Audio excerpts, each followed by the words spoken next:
It was a new and cool morning down the alley, cars of different kinds zooming in and off, different kinds of people doing their thing. It was a busy day, and coming out of an office was a young lady and another young man beside her, their hands clasped together with their other hands tucked inside their black jackets. The lady was dressed in tight black jeans, pairing it with a colored inner and a black jacket that was wrapped tightly on her body, while her partner capped everything all black. "What do you think we should know, Mike? We don't have all the money for these," the lady said, her eyes staring back at Mike. "We have to get it. The house is important, Janice. I don't want to argue about it. We have to get it." "From where? What money?" she yelled into his face.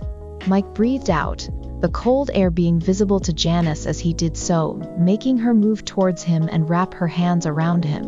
"Janice, we have to get that house, you know that. And you know what? Leave him to me. I'll do something about it and figure out how we'll do him," he replied to her, cupping her head into her hand and pecking her forehead. "Anytime you sound like that, it's trouble. I don't trust you. We only have $420 out of $485. Where do you want to get the rest from, she asked him, looking back into his eyes. Mike clenched his jaw, looking elsewhere apart from Janice before exhaling out again. "We don't have to move out of the house now. I know you want to, but it's not time. You don't worry about that, go back home, I'll deal with the rest. Trust me," he said, leaving her grasp and walking towards the car.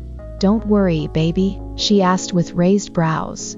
"Don't do anything stupid, Mike. Think about the kids and us, please," she pleaded, fear in her eyes.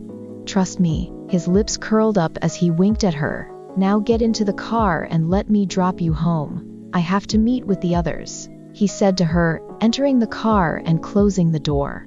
She walked towards the car, entering it and glancing at him.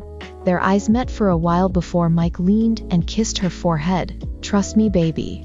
This family is the only thing keeping me alive, and I'll always do anything to make it possible." He nodded at her, starting the car and zooming out of the building.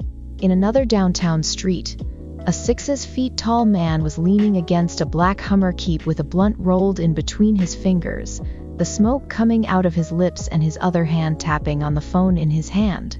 The ringing tone of the phone pierced the area, and in no time the phone was on his ear. "Is it ready?" His deep voice cracked into the phone. "Didn't you see my deposit? When are you getting here? You should have seen it. I have to be somewhere now, man. Get it over here immediately," he added, gritting his teeth. "The car is ready.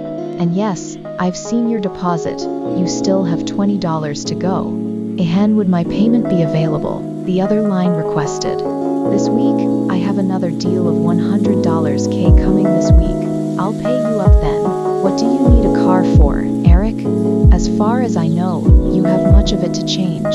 It's for Brian. I'm getting a new one for him for Harlem Week. I'll pay you up then. I have to go. Get the keys for me," he ended the call after, the blunt on his lips as he inhaled a fresh set of smoke before puffing it out. Eric inhaled the cold air, taking a sharp intake of breath before breathing out again.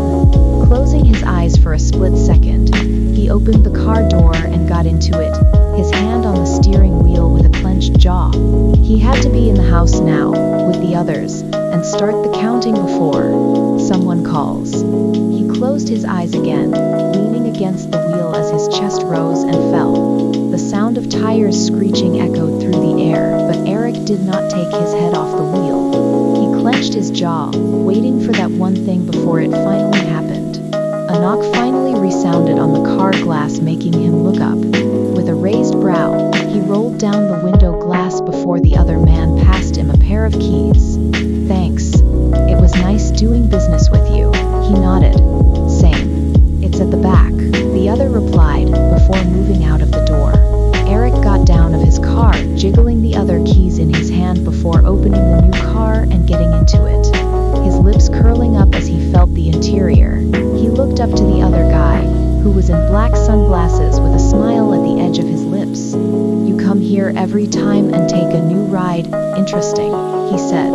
"Thanks, Steve, I'll see you later." Eric cut him off before driving away.